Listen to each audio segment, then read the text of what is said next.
साथियों नमस्कार। एक बार फिर से आप सबका स्वागत है आपके अपने यूट्यूब चैनल देववाणी में। साथियों, जैसे जैसे आपका प्यार मेरे चैनल के प्रति बढ़ता जा रहा है वैसे वैसे ही मेरी जिम्मेदारियां भी आप सबके प्रति बढ़ती जा रही है। परंतु साथियों, मेरा एक निवेदन है, कृपया इस प्यार में कंजूसी न करें और मेरे चैनल को अधिक से अधिक सब्सक्राइब करें ताकि मैं ऐसी ही महत्वपूर्ण जानकारियाँ आपके लिए लगातार उपलब्ध करवाता रहूँ। साथियों, आज का हमारा विषय है वह भी बहुत रोचक है और बहुत ही महत्वपूर्ण विषय है। एक कर्मचारी के जीवन का काफ़ी महत्वपूर्ण विषय है स्थानांतरण, ट्रांसफ़र। साथियों, जब किसी कर्मचारी की जॉब लगती है, चाहे वह स्थायी कर्मचारी हो, अस्थायी कर्मचारी हो, उस समय वह इस विषय में अधिक नहीं सोचता कि उसको पोस्टिंग कहाँ मिल रही है, वह घर के पास है या दूर है, रहेगा कैसे, खाना पीना कैसे होगा, अन्य सुविधाएं कैसे मिलेगी। लेकिन साथियों, जैसे जैसे उम्र निकलती जाती है तो शारीरिक, मानसिक और पारिवारिक ज़रूरतों के कारण व्यक्ति अपने घर के पास आने की संभावनाएं तलाशने लगता है और इसीलिए उसका समय पर ट्रांसफ़र होना एक आवश्यक ज़रूरत बन जाता है। साथियों, संविदा कर्मचारी भी ट्रांसफ़र के लिए उतने ही आवश्यकता उनको रहती है जितनी कि एक स्थायी कर्मचारी को रहती है।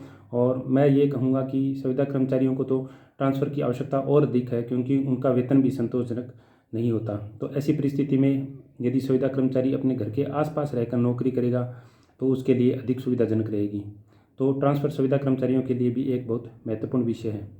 यह विषय तो महत्वपूर्ण है लेकिन इसके प्रावधान क्या है उनको भी जानना आवश्यक होगा ताकि इस महत्वपूर्ण विषय का हमें लाभ मिल पाएगा या नहीं मिल पाएगा, इस विषय में पहले चर्चा करनी आवश्यक रहेगी। साथियों, अभी वर्तमान में राजस्थान सरकार ने ट्रांसफ़र पर बैन खोल रखा है। 10 तारीख से 10 फरवरी 2024 से लेकर 20 फरवरी 2024 तक तबादलों से बैन जो है हट चुका है, सभी को पता है। और जब से ये बैन हटा है तब से कर्मचारियों में एक उत्साह की लहर सी आ गई है। रोज़ ये लगता है कि आज लिस्ट आएगी, आज लिस्ट आएगी, लेकिन अभी तक जो राजकीय कर्मचारी हैं उनकी भी कोई विशेष सूचियाँ ट्रांसफ़र की जारी नहीं हुई है। इसी क्रम में मैं देख रहा हूँ कि विभिन्न ग्रुपों में और में कॉल और मैसेज के माध्यम से संविदा कर्मचारी भी काफ़ी उत्सुक हो रखे हैं। कुछ कर्मचारी साथी वास्तविकता में बहुत काफ़ी परेशान हैं, घर से काफ़ी दूर हैं और शारीरिक और मानसिक रूप से पीड़ित हो रहे हैं, परेशान हो रहे हैं और शायद उन्होंने इधर उधर कहीं ना कहीं प्रयास भी किए हैं अपने ट्रांसफ़र के लिए। तो जो संविदा कर्मचारी संविदा सेवा नियम 2022 के अंतर्गत कार्यरत हैं, स्क्रीनिंग के माध्यम से हो चाहे उनका भर्ती प्रक्रिया के माध्यम से चयन हुआ हो, उनके लिए ट्रांसफ़र की क्या संभावना है, ट्रांसफ़र कैसे हो सकता है या नहीं हो सकता, इसके बारे में मैं एकदम सटीक जानकारी इस वीडियो के माध्यम से आपको उपलब्ध कराऊंगा। साथ ही साथियों, मैं एकदम तथ्यात्मक रूप से बात करता हूं, कहीं भी गोल गोल घुमाकर या झूठ मूठ का वीडियो बनाकर आपको भ्रमित करने का मेरा उद्देश्य कभी नहीं है और ना कभी रहेगा। इसलिए जो आपके नियमों में बात लिखी गई है मैं केवल उसी पर बात करूँगा और किसी भी प्रकार की विवाद की स्थिति में इस वीडियो को कृपया आधार न बनाएं। उस समय आपके उच्चाधिकारियों के जो भी आदेश निर्देश या राज्य सरकार के जो भी आदेश या निर्देश रहेंगे वही सर्वमान्य होंगे। साथियों, आपके जो संविदा सेवा नियम हैं और जो आपके नियुक्ति आदेशों में बात लिखी गई है उन्हीं के अनुसार मैं आपको बताना चाहूँगा कि संविदा कर्मचारियों के लिए जो ट्रांसफ़र है, स्थानांतरण है, उसके लिए क्या प्रावधान दिया गया है। राजस्थान सिविल पदों पर संविदा पर रखा जाना संशोधन नियम 2023 के बिंदु संख्या, जो नियम आप पर लागू हो रहे हैं उनके बिंदु संख्या 16, उनका बिंदु संख्या 16 है, सामान्य शर्तें, सदाचार और अनुपालन।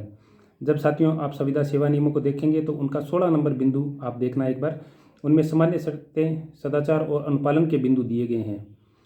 उनके बिंदु संख्या 2 में एक बात लिखी हुई है। बिंदु संख्या 2 के अनुसार संविदा पर रखा गया व्यक्ति, कोई भी व्यक्ति जो इन नियमों के अंतर्गत संविदा पर रखा गया है, एक स्थान से किसी अन्य स्थान पर स्थानांतरण नहीं किया जाएगा, स्थानांतरण नहीं किया जाएगा। साथियों, नियमों में यह स्पष्ट रूप से लिखा हुआ है कि संविदा पर रखा गया व्यक्ति जो इन नियमों के अंतर्गत संविदा पर कार्यरत है वो एक स्थान से दूसरे स्थान पर स्थानांतरित नहीं किया जाएगा।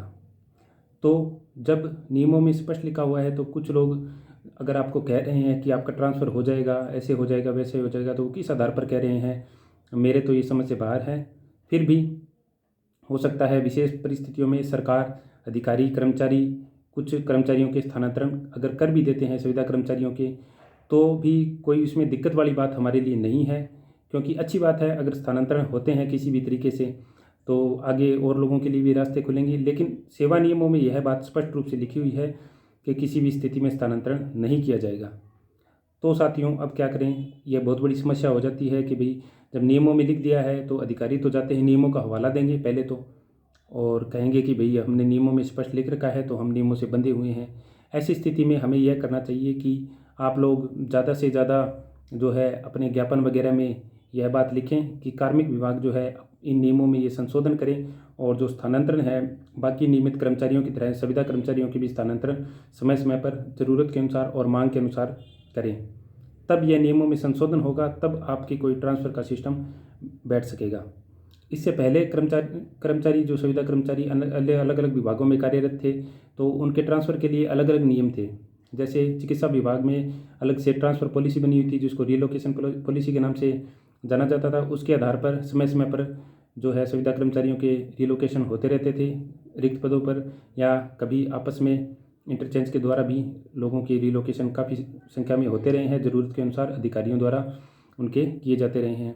और अन्य विभागों में भी मैंने देखा है ज़्यादा तो ट्रांसफ़र नहीं होते थे, लेकिन कभी कभी पंचायती राज विभाग में भी और शिक्षा विभाग में भी बहुत ही रेयर केस में जो है बहुत जद्दोजहद के बाद उनके ट्रांसफ़र हुए हैं थोड़े बहुत। लेकिन साथियों, अब सारे कर्मचारी जब सारे संविदा कर्मचारी संविदा सेवा नियमों में आ गए हैं तो सभी पर नियम तो समान लागू होंगे। तो मुझे नहीं लगता कि यह जो 20 तारीख तक तबादलों पर बैन हटा है, इस दौरान यदि कोई संविदा कर्मचारी गहरा अगर देख रहा है कि मेरे ट्रांसफ़र का ऑर्डर आने वाला है, आज आने वाला है, कल आने वाला है, या आपको कोई बरगला रहा है इस बारे में, तो मुझे नहीं लगता कि किसी की भी सूची आएगी ट्रांसफ़र की।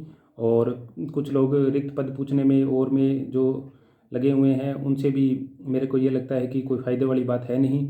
हाँ, अगर कोई साथी निश्चित रूप से बहुत ही ज़्यादा ज़रूरतमंद है, ट्रांसफ़र जिसको बहुत ज़्यादा आवश्यक हो गया है, वह अपने प्रयास ज़रूर करें।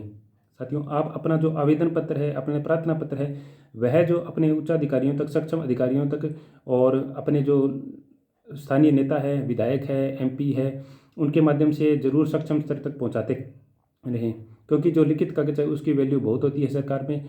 और आपकी ज़रूरत अगर बहुत ज़्यादा नीडी हैं आप, तो कहीं ना कहीं सरकार भी आपकी तरफ संतोषजनक व्यवहार करेगी, और हो सकता है किसी अन्य माध्यम से आपका ट्रांसफ़र या रिलोकेशन के नाम से आपको ट्रांसफ़र कर दे। लेकिन साथियों, फिलहाल मुझे नियमों के अनुसार कहीं भी किसी भी प्रकार का ट्रांसफ़र संविदा कर्मचारियों का होता दिख नहीं रहा है, और फिर भी अगर हो जाता है तो बहुत बढ़िया बात है। और अगर आपको भविष्य में ये ट्रांसफ़र पॉलिसी लागू करवानी है तो विभिन्न संविदा संगठन है उनसे मेरा अनुरोध है, कर्मचारी संगठन है उनसे भी मेरा अनुरोध है कि ट्रांसफ़र पॉलिसी जो है संविदा कर्मचारियों की वो इन नियमों में संशोधन करवा कर शामिल करवाएं। ठीक है साथियों, तो आज के वीडियो में बस इतना ही। इसी प्रकार के महत्वपूर्ण जानकारियों के लिए आगे भी मेरे चैनल के साथ बने रहें। चैनल को अधिक से अधिक सब्सक्राइब करें। अगर आपको जानकारी अच्छी लगी है तो वीडियो को लाइक करें, शेयर करें, और बहुत बहुत धन्यवाद साथियों।